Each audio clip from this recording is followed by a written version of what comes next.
Hi, I'm David. Let's look at this problem. We're given the set of parametric equations x equals t minus 3 and y equals t over t minus 3. And we're asked to sketch this set of parametric equations, so sketch the graph represented by this set of parametric equations. We're then asked to find the rectangular equation which gives us the same graph. We're also asked in our sketch to include the orientation. So if I just need a sketch, I could plot points. I could pick different values of t and figure out their various x and y values. So let's do that. Let's just see what happens at t equals 0, 1, 2, 3, 4, and 5. That should be pretty fast. So x equals t minus 3. So 0 minus 3 is negative 3. 1 minus 3 is negative 2.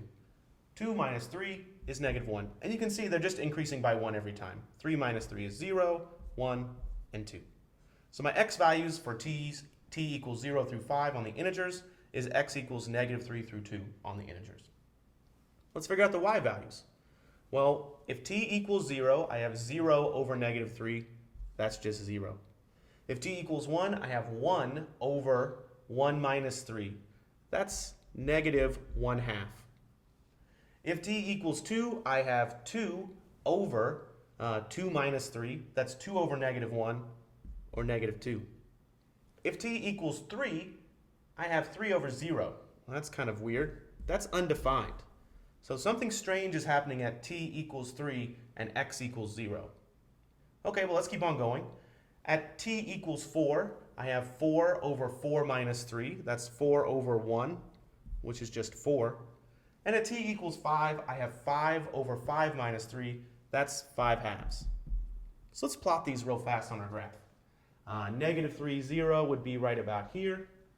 Negative 2, negative 1/2 would be right about here.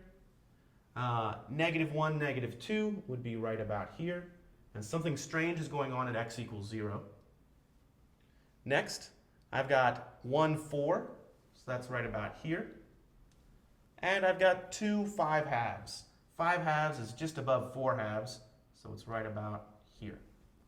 And I can see that as t is increasing, if I kind of connect these dots, it's moving in this direction. Something strange happens right here at x equals 0, and then it's kind of moving in this direction from my sketch. Now, since y is undefined at t equals 3 and x equals 0, there could be a vertical asymptote here. But let's find our rectangular equation and see if we can verify that. So how do we do that? Well, we have x equals t minus 3. I could rewrite that equation to say t equals x plus 3. Well, now I have t in terms of x. So I could rewrite my second equation and instead of t's, put x plus 3's.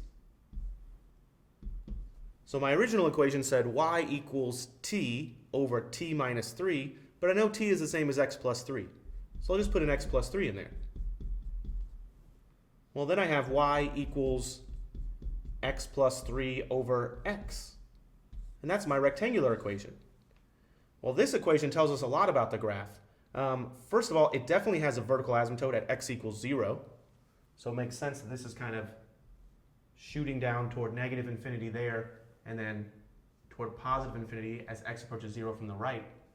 It also tells us that there's a horizontal asymptote of y equals 1. So if I wanted to, I could keep on sketching this graph.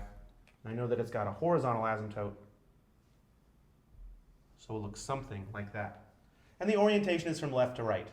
As t gets bigger, x is getting bigger. So I'm moving from left to right. Thanks for watching.